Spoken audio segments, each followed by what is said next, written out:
नमस्कार मित्रांनो, मी सागर सांगकर ज्ञानगंगा अकॅडमी अमरावती तर्फे तुम्हा सर्वांचं स्वागत करतो.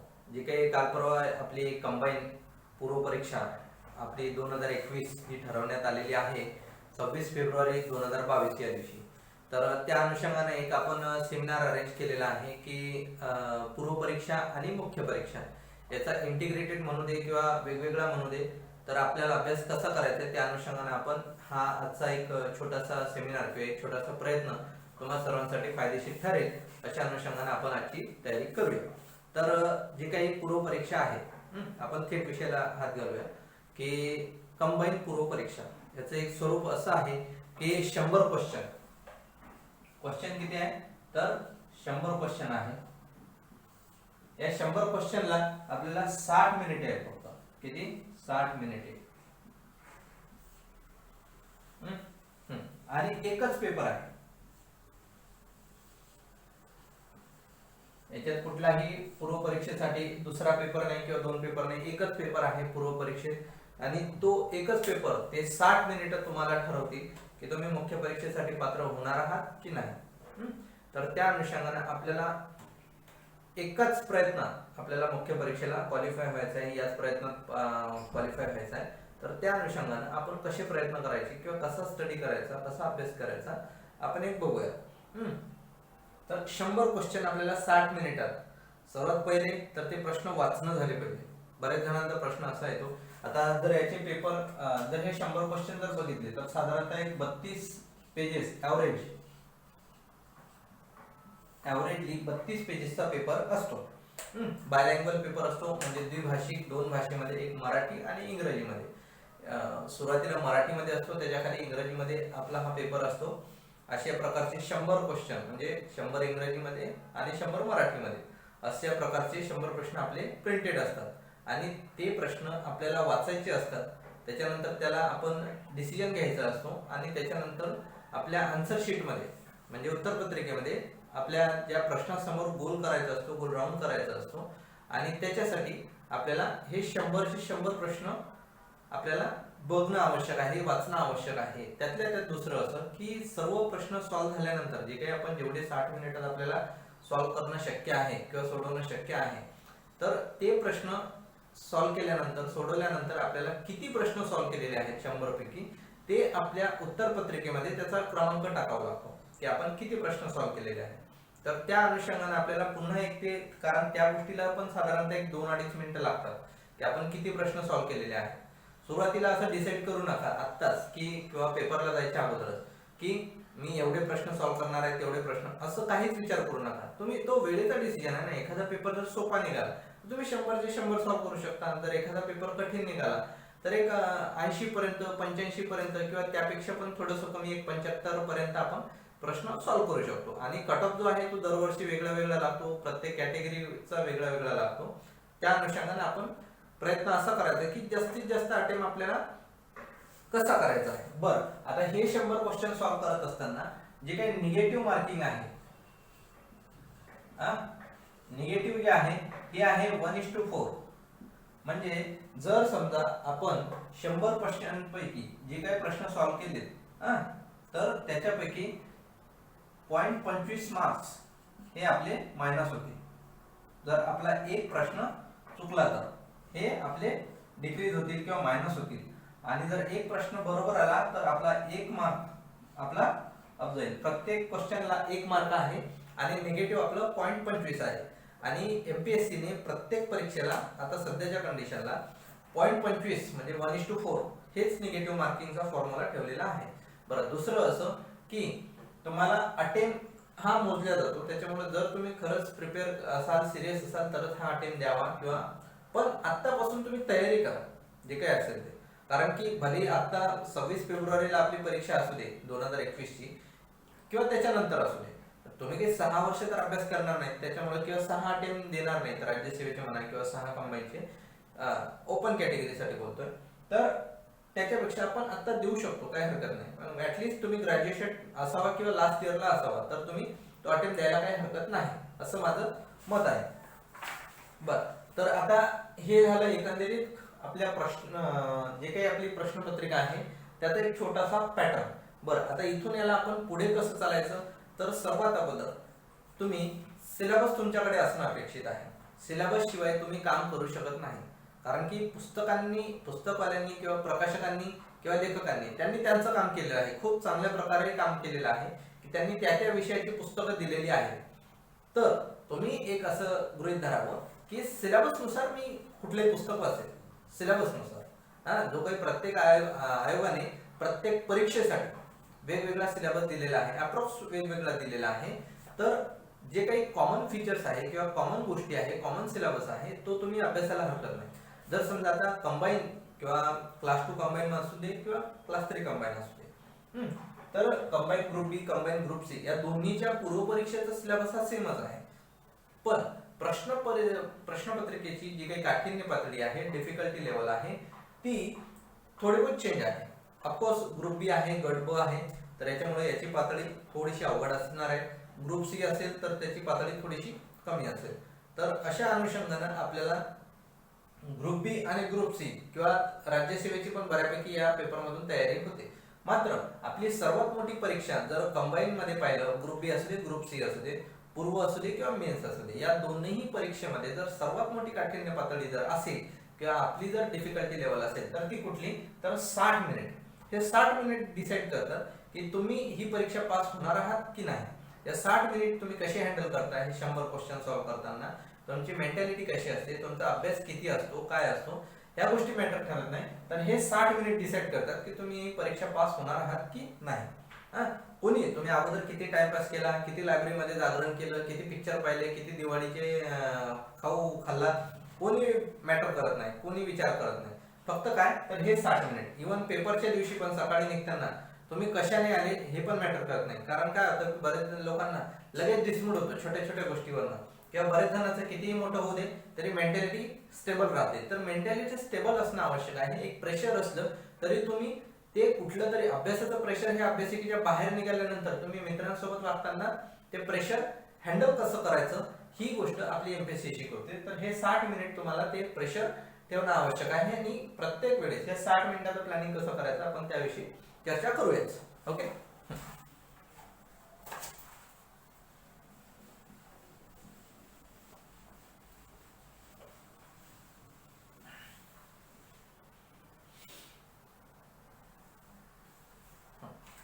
तर आता पूर्व परीक्षा आहे, 100 प्रश्न आहे, 100 गुण आहे, 60 मिनिट आहे, 1:4 निगेटिव्ह मार्किंग आहे. हे झाले आपले फीचर्स पूर्व परीक्षेचे. आता सिलेबस बघूया आपण थोडासा, की विस्तार मध्ये बघूया. तर सर्वात महत्वाचं की याचं जी काही लेवल आहे ही ग्रॅज्युएट लेवलची आहे. कारण ऑफकोर्स यांनी ग्रॅज्युएशन मागितलेलं आहे आयोगाने, त्याच्यामुळे याचा लेवल पण ग्रॅज्युएट आहे किंवा पदवी आहे. बरं, त्याच्यानंतर आपलं जर सिलेबस बघूया, तर चालू घडामोडी, करंट अफेअर, जे काही बाकीच्या परीक्षेला करंट अफेअर दिलेला आहे तेच याला आहे. करंट अफेअर भारत आणि आंतरराष्ट्रीय असे किंवा राष्ट्रीय आणि आंतरराष्ट्रीय अशा 2 दर्जाचे आहे. पण याच्यामध्ये फक्त 2च मुद्दे दिलेले आहेत. आयोगाने कंबाईनच्या परीक्षेला डिटेल दिलेले नाही आहे. तरी पण आपण समजून घ्यायचं की याच्यामध्ये साहित्य पण आलं, क्रीडा पण आले, पुरस्कार पण आले, व्यक्ती पण आले, चर्चेतील व्यक्ती, शासनाचे म्हणजे हायकोर्ट असू दे किंवा सुप्रीम कोर्ट असू दे, तर यांचे महत्वाचे डिसिजन पण आले, संसदेचे काही महत्वाचे डिसिजन आले, राज्य सरकारचे काही महत्वाचे डिसिजन आले.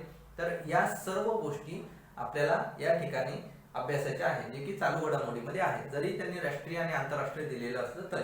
कारण की काय की हिडन आहे.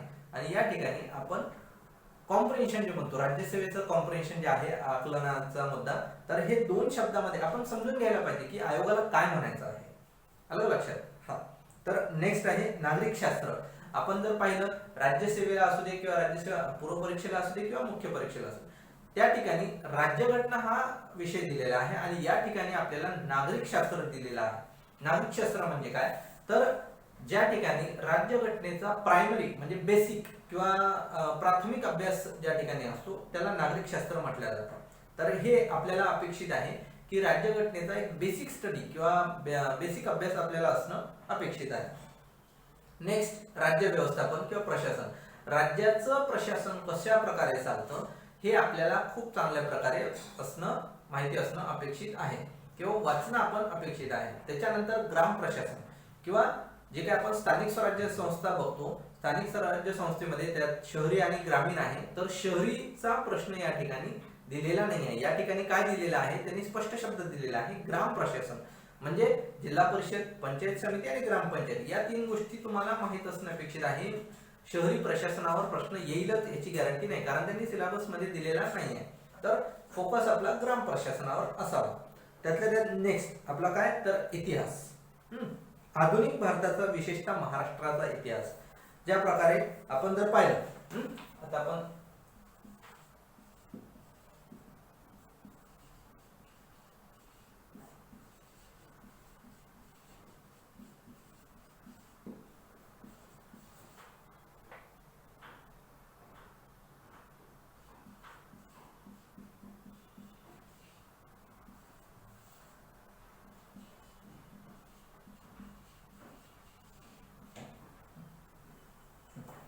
हा, तर इतिहासामध्ये काय दिलेलं आहे, आधुनिक भारतातील आणि विशेषतः महाराष्ट्राचा आधुनिक इतिहास आहे.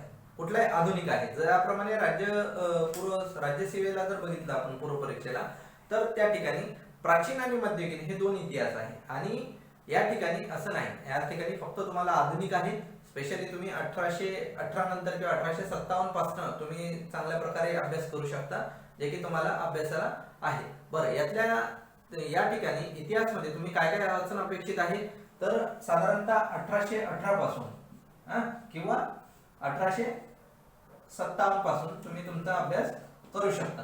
बरं, यात काय आहे की भारत आणि महाराष्ट्र हे दोन्ही तुम्ही इतिहास वाचन अपेक्षित आहे. टिल कुठपर्यंत की 1947 इथे झाला इतिहास संपतो. त्यानंतर लगेच आपलं पॉलिटी सुरू होते 1947 पासून ते 1950 पर्यंत. आणि याच दरम्यान तर आपण पुढचा पेपर बघितला, पुढचा विषय जर बघितला तर आपली अर्थव्यवस्था.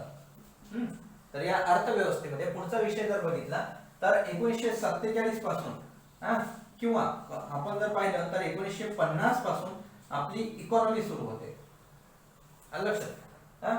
हा, तर या भारत आणि महाराष्ट्र मध्ये आपल्याला इतिहासासोबतच काय वाचायचं आहे, तर समाज सुधारक पण वाचायचे आहेत. तुम्ही नक्कीच या विषयाचा खूप चांगला किंवा समाज सुधारक चांगली केली पाहिजे. जे काही अगोदर 5 महत्वाची होती आणि बाकीची इतरही होती, पण या ठिकाणी बाकीचे पण समाज सुधारक तुम्ही करणं अपेक्षित आहे. इतिहासामधले जे काही महत्वाचे टॉपिक आहेत त्याच्यावर आपण लवकरच लेक्चर टाकू.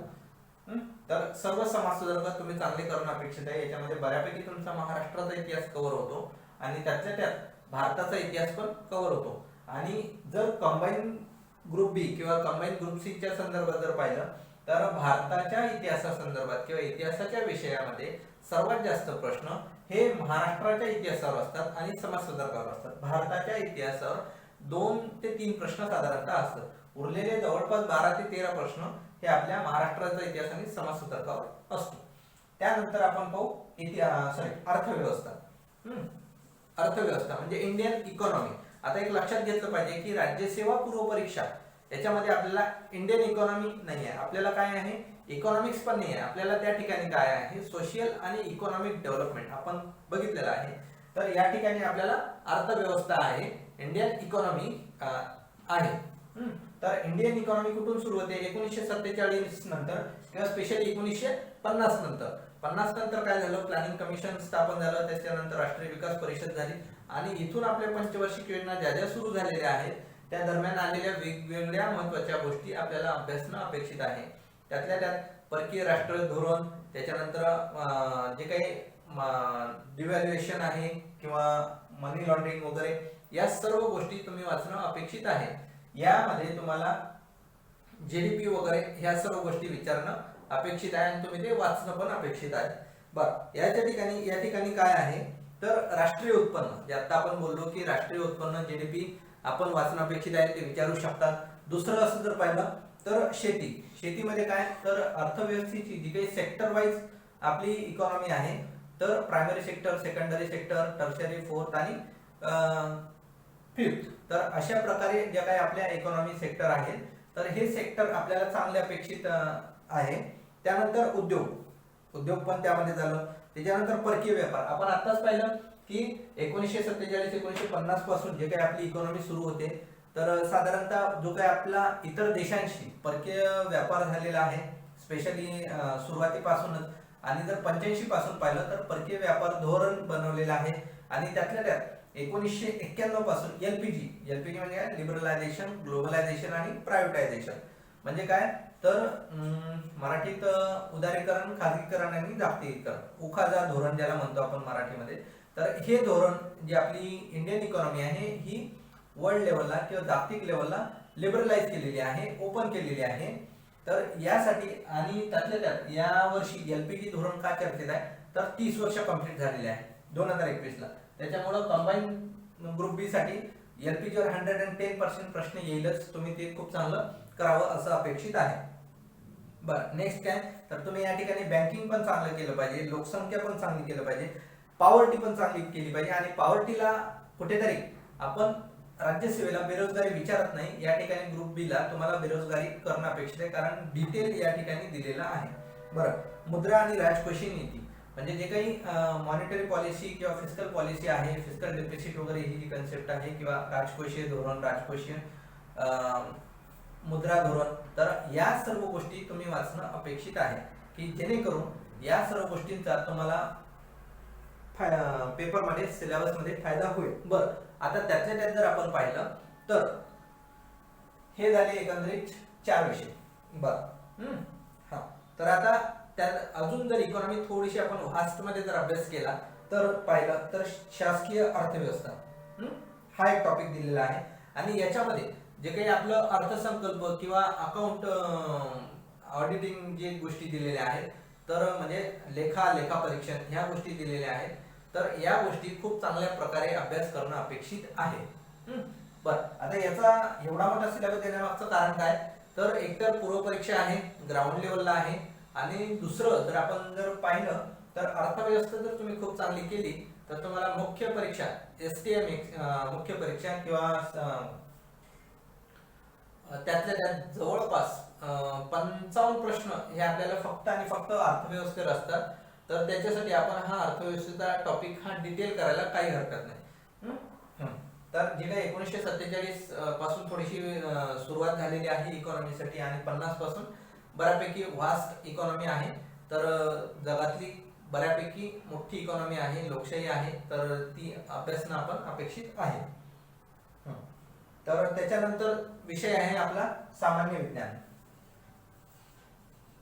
ऍक्च्युअली विषय हा सामान्य विज्ञान आहे, पण याच्यावर कधीही सामान्य प्रश्न विचारलेले नाही. याच्यावर नेहमी ऑलवेज हे आपले असामान्य विज्ञानाचेच प्रश्न विचारलेले आहेत.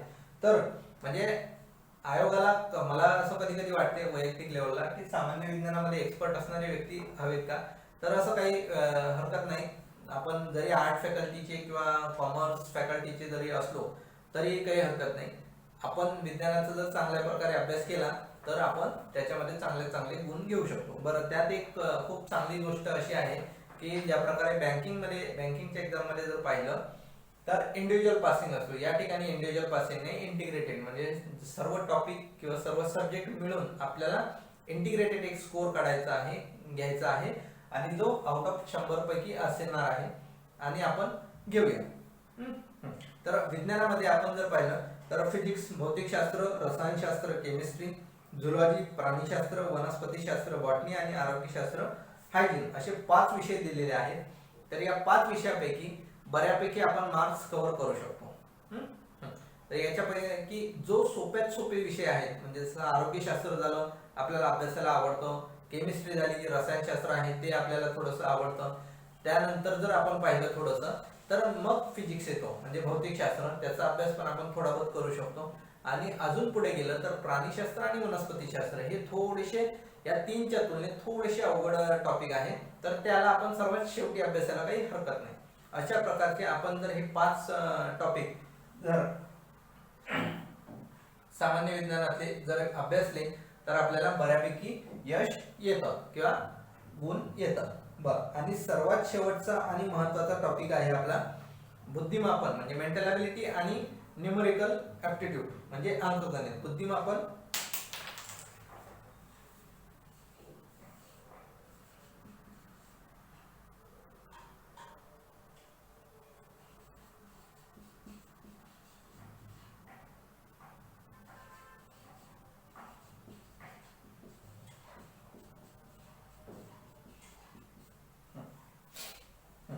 बुद्धिमापन आणि अंकगणित. आता ऑफकोर्स प्रत्येक परीक्षेला हा विषय असणं कंपल्सरी आहे आणि हा विषय यावर प्रश्न असतोच. तर याच्यावर आपल्याला अंकगणित आहे, आपल्याला बीजगणित नाही आहे हे एक लक्षात ठेवलं पाहिजे, आपल्याला भूमिती नाही आहे हे एक पुन्हा लक्षात ठेवलं पाहिजे. आणि आपण काय करतो, कुठलाही क्लास लावत असताना जे काही त्याची नोट्स असते किंवा ते क्लास असतो, तर त्या गोष्टीवर आपण जास्तीत जास्त फोकस हा अंकगणितावर दिला पाहिजे किंवा बुद्धिमापन या विषयावर किंवा या टॉपिकवर द्यायला पाहिजे. बरं, उमेदवार किती लवकर आणि अचूकपणे एखाद्या गोष्टीवर डिसिजन घेऊ शकतो किंवा निर्णय घेऊ शकतो हे पडताळण्यासाठी किंवा हे चेक करण्यासाठी आपल्याला बुद्धिमापन आणि अंकगणित हा विषय या ठिकाणी इन्क्लूड केलेला आहे किंवा समाविष्ट केलेला आहे. तर आपल्याला या ठिकाणी मित्रांनो एक लक्ष ठेवायचं की फक्त हाच विषयामध्ये फास्ट डिसिजन नाही घ्यायचा, आपल्याला प्रत्येकच विषयामध्ये फास्ट डिसिजन घ्यायचा आहे, तात्काळ निर्णय घ्यायचा आहे. का तर 60 मिनिटांमध्ये 100 क्वेश्चन आपल्याला टॅकल करायचे असतात, नजरे खालून घालायचे असतात, ऍटलिस्ट नजरे खालून घालायचे असतात, की जेणेकरून आपण डिसिजन घेतला पाहिजे. जर आपण त्या प्रश्नाला वाचलंच नाही तर आपण त्याच्यावर निर्णय घेऊ शकतो का? वाचल्यानंतरच आपण डिसिजन घेऊ शकतो.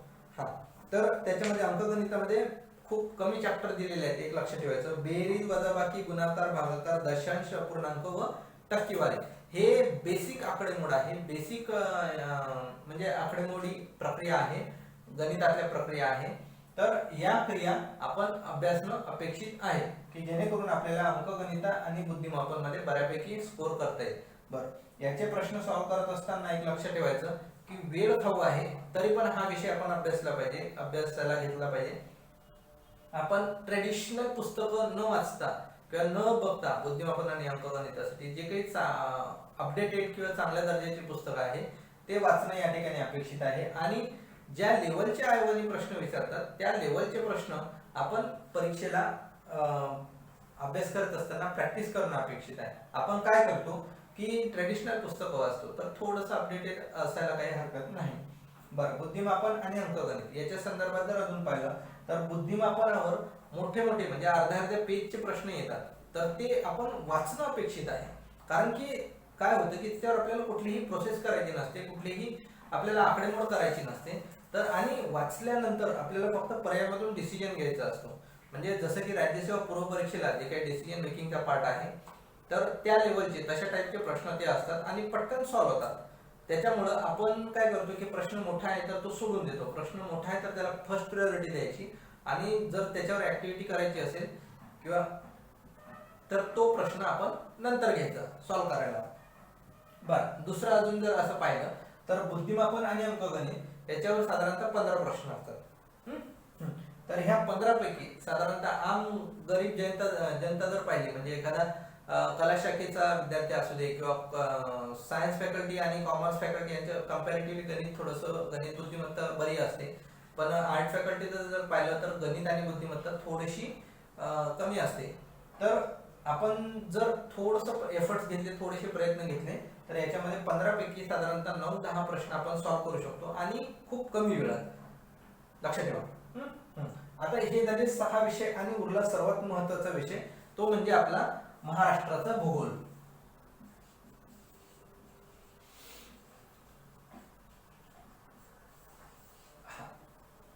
भूगोल, आता भूगोल का महत्वाचा आहे तर भूगोलाच्या संदर्भात जर पाहिलं तर आपण पार अगदी लहानपणापासून भूगोलाचा अभ्यास करत आलेलो आहोत. महाराष्ट्राचा आणि भारताचा असं दोन्ही भूगोल आपल्याला या ठिकाणी या भूगोलामध्ये अभ्यास करणं अपेक्षित आहे.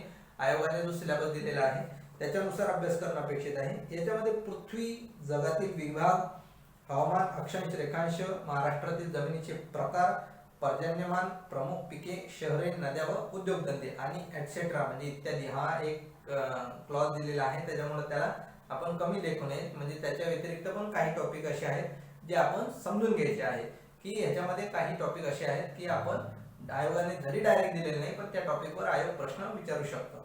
तर जगातील विभाग याच्यावर आपण अभ्यास करायला पाहिजे. त्यातल्या त्यात पृथ्वी, पृथ्वीचं उत्तर गोलार्ध, दक्षिण गोलार्ध या सर्व गोष्टी म्हणजे पृथ्वीची उत्पत्ती वगैरे कशी झाली याच्यावर प्रश्न येत नाही, बट उत्तर गोलार्ध, दक्षिण गोलार्ध, अक्षांश, रेखांश, त्याच्यानंतर प्राकृतिक विभाग, त्याच्यानंतर ह्या सर्व गोष्टी पृथ्वीच्या संदर्भात असणं अपेक्षित आहे.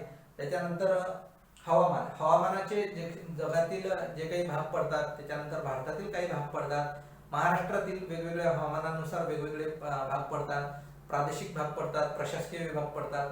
तर ह्या सर्व गोष्टी आपल्याला वाचणं किंवा माहीत असणं अपेक्षित आहे. महाराष्ट्राच्या भूगोलाच्या संदर्भात अजून जर काही बघितलं तर जमिनीचे प्रकार आपल्याला माहिती असणं अपेक्षित आहे. वेगवेगळ्या प्रकारच्या म्हणजे रेताड असू दे, रेगोर मृदा असू दे, कोरडवाहू असू दे, जमिनीचे प्रकार आहे, मातीचे प्रकार आहे. हे मातीची काही वैशिष्ट्य दिलेली असतात, त्याच्यावरून माती निवडायची असते किंवा मातीचं नाव दिलेलं असतं आणि खालीलपैकी त्याची वैशिष्ट्य कुठली आहे कुठली नाही अशा प्रकारचे प्रश्न याच्यावर दिलेले असतात. बरं, त्याच्यानंतर प्रमुख पिके जे म्हणजे महत्वाची जी भारतामध्ये पिके घेतली जातात, नगदी पिकं आहे किंवा लॉंग टर्म पिके आहे, तर ह्या सर्व गोष्टी आपण बघितल्या पाहिजे. म्हणजे कोणत्या जमिनीत कोणती पिके येतात किंवा ह्या सर्व गोष्टी आपण लक्षात ठेवलं पाहिजे. किंवा एखाद्या महत्वाच्या पिकासाठी कुठल्या प्रकारचं वातावरण लागतं ते आपल्याला माहित असणं अपेक्षित आहे. आता आपण जनरली एमपीएससी करणारी सर्व शेतकऱ्याची मुलं असतो, आपल्याला पिकाच्या वातावरणाबद्दल अप्रोक्स माहिती असते. तर आपण प्रत्येक गोष्ट ही पुस्तकाच्या माहितीवर अवलंबून न असता आपण लॉजिकली कुठेतरी विचार करायचा की एखाद्या पिकासाठी कशा प्रकारची जमीन लागते, कशा प्रकारचं हवामान लागते, कशा प्रकारची वातावरण लागते, तर त्याच्यासाठी कुठले आपण खतं वगैरे रसायनं वगैरे वापरतो किंवा ह्या सर्व गोष्टी जर आपल्याला जनरली माहित असल्या तर त्याच्यासाठी विशेष असा अभ्यास करण्याची गरज नाही आणि तो इझिली सॉल्व्ह होतो तो प्रश्न. त्याच्यानंतर शहरे, महत्वाची जी शहरे आहेत ते आपल्याला माहित असणं आवश्यक आहे. शहराच्या आजूबाजूची जी काही परिस्थिती आहे ते थोडंसं.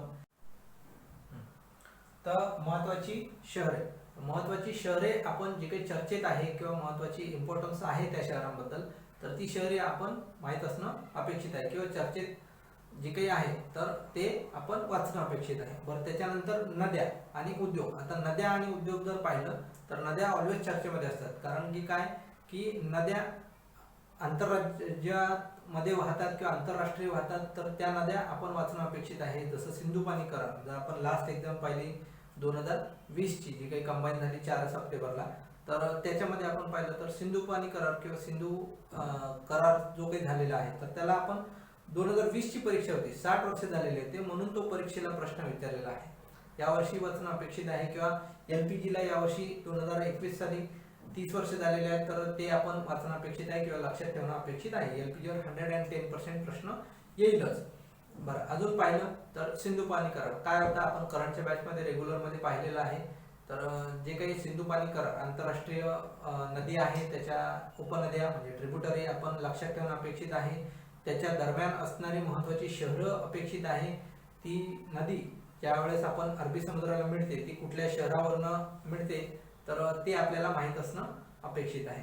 बरं, त्याच्यात अजून जर पाहिलं तर ज्या काही त्याच्या ट्रिब्युटरी आहे, ट्रिब्युटरी संदर्भात जर काही वाद असेल तर तो माहित असणं अपेक्षित आहे.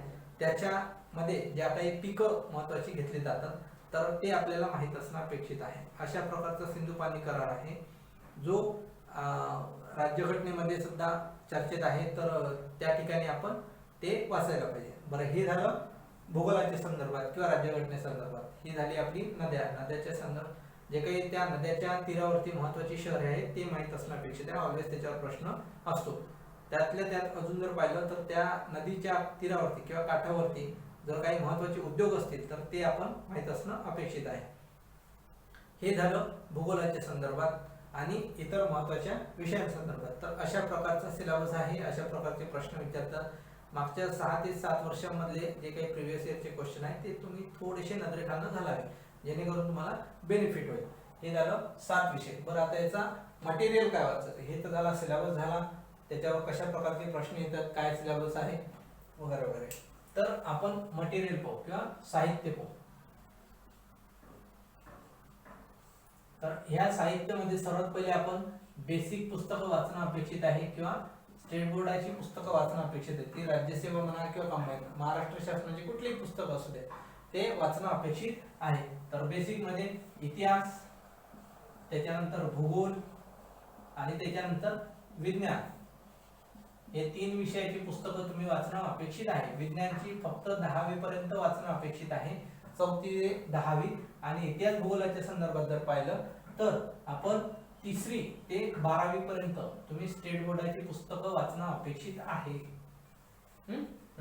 तर त्यातल्या त्यात भूगोलाच्या संदर्भात जर पाहिलं तर 3ऱ्या वर्गापासून 12व्या वर्गापर्यंतच्या स्टेट बोर्डाच्या सर्व पुस्तकांमधल्या भूगोलाच्या पुस्तकामधल्या सर्वच्या सर्व आकृत्या आणि सर्वच्या सर्व मॅप याची फोटोकॉपी म्हणजे कलरफुल असावी, प्रत्येकाकडे मोबाईल असतो तर ते तुम्ही माहीत असणं अपेक्षित आहे किंवा तुमच्याकडे असणं अपेक्षित आहे. आणि रोज संध्याकाळी जाताना 1-10 मिनिटं तुम्ही नजरे घालून ती गोष्ट करायची. जर त्याची प्रिंट आउट करता आली तर फारच चांगलं, पण जर नाही शक्य असलं तर तुम्ही कुठेही प्रवासात बाकीच्या गोष्टी तुम्ही बघू शकता. तर हे आपण मॅप रिडिंग मध्ये थोडंसं बघायचं जेणेकरून तुम्हाला 1-2 मार्काचा डेफिनेटली फायदा होईल. हे झालं बेसिकच्या संदर्भात. बरं, नेक्स्ट जर आपण संदर्भ साहित्य पाहिलं, संदर्भ साहित्य आता संदर्भ साहित्य म्हणजे काय, तुम्हाला कुठलंही साहित्य वाचायचं नाही आहे पण ते संदर्भ. तर याच्यासाठी सर्वात महत्त्वाचं की एक स्टेट बोर्ड कंपायलेशन किंवा स्टेट बोर्डाचे जे काही पुस्तकं आहे त्याचं काही महत्त्वाच्या गोष्टी अशा असतात की ज्या आपण स्टेट बोर्ड वाचत असताना आपण काही ओल्ड एडिशन असतं, काही नवीन एडिशन असते. तर ह्या सर्वांचं एक कंपायलेशन म्हणून एक स्टेट बोर्ड कंपायलेशन किंवा स्टेट बोर्ड मटेरियल म्हणून एक पुस्तक आहे. प्रत्येक अकॅडमीचं किंवा प्रत्येक पब्लिकेशनने ते पुस्तक काढलेलं आहे. ज्ञानदीप पब्लिकेशन असू दे, भगीरथ प्रकाशन असू दे, युनिक अकॅडमी असू दे, लोकसेवा पब्लिकेशन असू दे, तर या सर्व पब्लिकेशननी या संदर्भात स्टेट बोर्ड कंपायलेशन किंवा स्टेट बोर्डाच्या पुस्तकाच्या नोट्स म्हणून आणि अजून एक लोकसेवा पब्लिकेशन, या सर्व पब्लिकेशननी त्यांचं पुस्तक काढलेलं आहे. खूप छान पुस्तक आहे. याच्यापैकी कुठलंही तुम्हाला जे वाटेल ते पुस्तक तुम्ही विकत घ्या जे अपडेटेड असेल ते. त्याच्यानंतर दुसरं जर पाहिलं तर तात्याचा ठोकळा. पॅटर्न मध्ये किती आपल्या परीक्षेच्या पॅटर्न मध्ये कितीही बदल झाला तरी पण हा तात्याचा ठोकळा अपडेटेड असतो, चांगला असतो, जो परीक्षेला 110% तुम्हाला हेल्पफुल ठरेल आणि तुम्ही हा वाचलाच पाहिजे. याच्यातली माहिती तुम्ही अभ्यासलीच पाहिजे. एखाद दुसरी एडिशन जुनी असली तर चालेल पण त्याच्यापेक्षा जास्त जर असेल तर तुम्ही नवीन परचेस करू शकता. सध्याच्या कंडिशनला मला असं वाटतं की 28वी एडिशन सुरू आहे, तर तुम्ही एक 27-26 पर्यंत असली तर तुम्ही ते अपडेटेड करू शकता. पण त्याच्यापेक्षा जुनी असेल तर ते आता परीक्षेपर्यंत शक्य नाही, त्याच्यामुळे एक नवीन परचेस तुम्ही करू शकता किंवा विकत घेऊ शकता. बरं, हे तर झालं. तुम्ही हे मटेरियल 110% तुमच्याकडे असलंच पाहिजे, वाचलंच पाहिजे, ह्याच्यात तुम्ही कुठंच कॉम्प्रोमाइज करू शकत नाही. बरं, आला प्रश्न आता इथून बाकीच्या विषयाचा. सीए म्हणजे करंट अफेअर्स संदर्भात जर पाहिलं तर ज्या महिन्यात परीक्षा आहे तिथून 13-14 महिन्यापर्यंतचं अगोदरचं करंट अफेअर तुम्ही करणं अपेक्षित आहे किंवा चालू घडामोडी वाचणं अपेक्षित आहे. बरं, याच्यासाठी करायचं काय तर कुठल्याही एका अकॅडमीची तुम्ही मॅगझिन किंवा मासिक तुम्ही वाचणं अपेक्षित आहे. असं नको व्हायला की 2-3 महिने एखाद दुसऱ्या अकॅडमी वाचायचं, पुन्हा दुसऱ्या अकॅडमीचं अरे या महिन्यात मिळाले म्हणून मग पुन्हा दुसऱ्या, असं करू नका. कुठलीही 1 महिन्याची एक प्रकाशनाची मॅगझिन तुम्ही किंवा मासिक तुम्ही कंटिन्यू वाचायला अपेक्षित आहे आणि वाचायलाच पाहिजे, त्याच्याशिवाय पर्याय नाही. बरं, जर समजा वाचणं शक्य नसेल तर 6-6 महिन्याचं म्हणजे अर्धवार्षिकांकाचं पृथ्वी अकॅडमीचं येतं पुस्तक, तर ते तुम्ही सुद्धा वाचू शकता, त्याच्यात काही डाऊट नाही. जर या मॅगझिनची रिव्हिजन म्हटलं तर म्हणजे पृथ्वी अकॅडमी आहे, ज्ञानदीप अकॅडमी आहे, युनिक अकॅडमी आहे किंवा अभिजित राठोड सरांचं आता नवीन मासिक आलेलं आहे, तर ते तुम्ही वाचू शकता वर्षभराचं कुठल्याही एका अकॅडमीचं. त्याला रिव्हिजन जर म्हटलं तर सुशील वारी सरांचं एक वर्षभराचं वार्षिक अंक येतो किंवा अजित थोरबोले सरांचा एक वार्षिक अंक येतो. अजूनही कुणाचा असेल तर त्यांच्या वार्षिकांकावरून तुम्ही तुमच्या वर्षभराच्या करंट अफेअरची किंवा चालू घडामोडीची रिव्हिजन करू शकता. किंवा आपल्या अकॅडमीचे जे काही समजा टेलिग्राम चॅनल आहे त्याच्यावर जे काही नोट्स येतात रेग्युलरली, वीकली आपली बॅच सुरू आहे करंट अफेअरची, जी फ्री ऑफ कॉस्ट आहे, तर ती तुम्ही घेऊ शकता, त्याचा फायदा घेऊ शकता. बरं, त्याच्यानंतर क्वालिटीसाठी जर तुम्ही वाचत असाल तर भगीरथ प्रकाशनाचं पुस्तक आहे, त्यातल्या त्यात ज्ञानदीप प्रकाशनाचं पुस्तक आहे. के सागर मी आत्ता सजेस्ट करणार नाही, कारण की काय की 4 महिन्यावर परीक्षा आहे. जर के सागर वाचायचं असेल तर 2021 नाही 2022 साठी जर तुम्ही प्रिपेअर करत असाल तर नक्कीच तुम्ही के सागर सरांचं पुस्तक घेऊ शकता. पण जर 21 साठी करत असाल तर भगीरथ प्रकाशन किंवा ज्ञानदीप प्रकाशन दोनपैकी कुठल्याही एका प्रकाशनाचं पुस्तक तुम्ही घेऊ शकता. हिस्ट्रीच्या संदर्भात जर पाहिलं तर हिस्ट्रीसाठी थोडासा सिलेबस जरी छोटा असला पण पुस्तकं वेगळी वेगळी आहे, त्याच्यामुळे तुम्हाला 2-3 पुस्तकं वाचणं अपेक्षित आहे. तर आपण आधुनिक भारताचा इतिहास संदर्भात जर बोललो तर भगीरथ प्रकाशनाचं पुस्तक आहे. महाराष्ट्राचा इतिहास जर बोललो तर गाठाळ सरांचं किंवा कठारे सरांचं दोनपैकी एक पुस्तक तुम्ही वाचणं अपेक्षित आहे. त्यातल्या त्यात समाज सुधारकासाठी तुम्ही ज्ञानदीप पब्लिकेशनचं पुस्तक वाचू शकता. आणि जर एवढं करून जरी तुमच्याकडे वेळ उरला तर हिस्ट्रीसाठी आधुनिक भारताचा इतिहास युनिक अकॅडमी म्हणून समाधान महाजन सरांचं पुस्तक आहे, तर ते पुस्तक तुम्ही वाचू शकता. अर्थव्यवस्थेसाठी ऑफकोर्स एकच पुस्तक आहे कोळंबे सरांचं, तेच तुम्ही वाचणं अपेक्षित आहे. दीपस्तंभ प्रकाशनाचं पुस्तक आहे, पण मला नाही वाटत की ते कंबाईनसाठी फारसं उपयोगी आहे. त्याला व्हॅल्यू एडिशन म्हणून तुम्ही STM मेन्ससाठी वापरू शकता किंवा राज्यसेवेसंदर्भात मुख्य परीक्षेला वाचू शकता, पण पूर्व परीक्षेसाठी फारशी गरज नाही आहे, कारण की आपल्याला इंडियन इकॉनॉमी कोळंबे सरांच्या पुस्तकातून बऱ्यापैकी कव्हर होतं. सामान्य विज्ञानासंदर्भात जर पाहिलं तर आपण इकडे पाहिलं की स्टेट बोर्ड आपण 10th पर्यंत किंवा 10वी पर्यंत वाचतोय, आणि त्याच्यासोबत जर पाहिलं तर भस्के सरांचं पुस्तक किंवा अनिल कोलते सरांचं पुस्तक स्कॉलर अकॅडमीचं पुस्तक आहे जे कोलते सरांनी लिहिलेलं आहे, आणि भस्के सरांचं शारदा अकॅडमीचं पुस्तक आहे. तर त्या दोनपैकी एक पुस्तक तुम्ही वाचणं अपेक्षित आहे, आणि वाचून ते पूर्ण गोष्टी कव्हर होतात, फार वाचायची गरज नाही. त्याच्यानंतर बुद्धिमापन आणि अंकगणित याच्या संदर्भात जर पाहिलं तर ज्ञानदीप अकॅडमीचे अपडेटेड पुस्तक आहे, आणि एक्झाम ओरिएंटेड, सर्वात महत्त्वाचं की एक्झाम ओरिएंटेड पुस्तक आहे. म्हणजे असं नाही की परीक्षेत काहीतरी वेगळं विचारता आणि तुम्ही काहीतरी वेगळ्या परीक्षेचा म्हणजे वेगळ्या एक्झाम्पलचा किंवा वेगळ्या उदाहरणांचा सराव करता आहात, तर असं नाही. एक्झाम ओरिएंटेड ज्ञानदीप अकॅडमीचे पुस्तक आहे, तर ते तुम्ही वाचू शकता. तर त्याच्यानंतर भूगोलच्या संदर्भात जर पाहिलं तर स्टेट बोर्ड आपण 12th पर्यंत किंवा 12वी पर्यंत वाचतोय, त्यातली मॅप जी आहे किंवा आकृत्या ज्या आहेत त्या सर्व आपण अभ्यासतो आहे. आणि अजून जर पाहिलं तर याच्या संदर्भात तात्याच्या ठोकळ्यातून तुम्ही बऱ्यापैकी गोष्टी कव्हर करू शकता ॲज अ नोट्स म्हणून.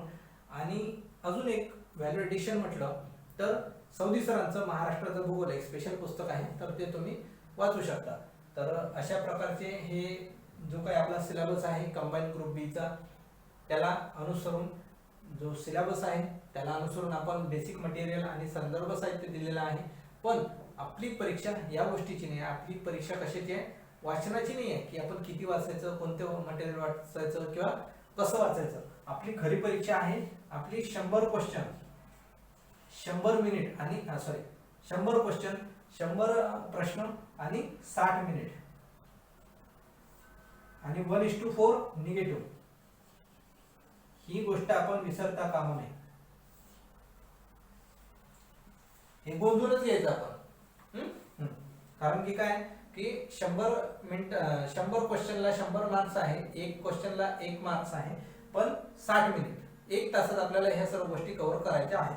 मग कशा कव्हर करणार, त्यातल्या त्यात निगेटिव्ह मार्किंग पण आहे 1:4 म्हणजे 0.25 आपल्याला निगेटिव्ह होतं. तर याच्यासाठी आपण प्रश्नपत्रिकांचा सराव करणं अपेक्षित आहे. आपल्या आयोगाचा टायमिंग जो असतो 11 ते 12, सकाळी 11 ते 12 हा आपला आयोगाचा पेपर असतो. तर आता सध्या हिवाळा लागतोय, हिवाळ्याची सुरुवात आहे, आपल्याला लवकर भूक लागते, तिथं आपण 1-1:30-2 वाजता जेवायला जात असतो मेसवर किंवा टिफिन खातो. तर तिथं आपण 12 वाजता किंवा 12:30 पर्यंत आपण जेवायला हरकत नाही. तर त्याच्या अगोदर आपण 11 ते 12 पेपर सॉल्व्ह करायचा, त्याच्यानंतर आपण जेवण करायचं, लंच ब्रेक घ्यायचा, आणि जेवण करून आल्यानंतर या 100 क्वेश्चनचं किंवा या सॉल्व्ह केलेल्या पेपरचं आपण ॲनालिसिस करणं अपेक्षित आहे. हा पेपर सॉल्व्ह करताना सर्वात अजून एक गोष्ट की बरेच जण काय करतात, ते पेपर आणतात, त्या पेपरच्या क्वेश्चन जिथे क्वेश्चनच्या खाली ऑप्शन असतो तिथं जशा सह्या करून किंवा टिक करून तो पेपर सॉल्व्ह करतात. अशी परीक्षा नाही, हे चुकीची आहे, ही रॉंग मेथड आहे, ही मेथड नाही आहे. आपल्याला आयोग असं देतं का की जिथे प्रश्न आहे तिथेच आपण टिक करायचे नाही. कारण की बरेचदा काय होतं की आपण प्रश्नपत्रिकेत बरोबर लिहितो, पण उत्तरपत्रिकेत ज्या वेळेस उत्तर लिहायला जातो 73चं उत्तर 3 असतं, आणि आपल्याला तिकडे आपण 73चं एक तर 74ला लिहितो किंवा 72ला लिहितो. म्हणजे आपण 72चंही नुकसान करून बसतो, 73चंही करून बसतो, किंवा 73-74चं असे 2 प्रश्न इकडे आणि 2 प्रश्न निगेटिव्ह, असे साधारणतः जवळपास आपण 2.5 मार्काचं नुकसान करतो. आणि सध्या कट ऑफ पॉईंट मध्ये लागतो, त्याच्यामुळे 0.25 मार्क्स तुम्हाला फेल करायला आणि 0.25 तुम्हाला पास करायला पुरेसे. त्याच्यामुळं प्रॅक्टिस चांगली करायची, व्यवस्थित करायची. क्रिकेट सर्वजण खेळतात, सचिन तेंडुलकर प्रत्येक जण होतो का नाही, त्याच्यासाठी आपण असंच करायचं. तर अशा प्रकारचं आपण डेली एक पेपर सॉल्व्ह करायचा, एक अल्टरनेट डे जरी सॉल्व्ह केला तरी काही हरकत नाही. आणि दर्जा अजिबात चेक करायचा नाही, असं विचार करायचा नाही की अरे हे एखादी अकॅडमी कमी म्हणजे आयोगाच्या दर्जाची नाही. आयोगाच्या सारखा दर्जाचा पेपर काढणं कुठल्याच अकॅडमीला जमणार नाही जमणार, कारण ती तज्ज्ञ मंडळी आहे, ते एक्सपर्ट्स आहेत.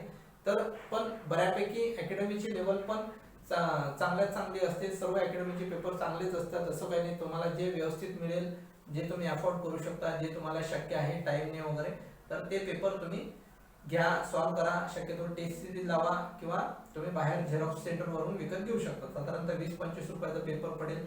100 पेपर जरी तुम्ही सॉल्व्ह केले तर 100 पेपरच्या 100 फक्त आन्सर शीट होते. 100 रुपये अजून खर्च करा, पण आन्सर शीटवर पेपर सॉल्व्ह करा. आणि जेवढे तुम्ही क्वेश्चन अटेम्प्ट केलेले आहात तेवढे नोट डाऊन करा की तुम्ही किती प्रश्न सॉल्व्ह केलेले आहात, कारण आयोगाच्या पेपरमध्ये पण हीच मेथड आहे. आणि ती गोष्ट जर तुम्ही सरावाने फास्ट केली तर तुम्हाला साधारणतः 2-2.5 मिनिटं त्या ठिकाणी बरेच जणांचे जातात. तर तेवढ्या वेळ तुमचा त्या 60 मिनिटांमध्ये तुम्हाला ही पण गोष्ट करायची आहे, तर तेवढा वेळ तुमचा वाचेल आहे.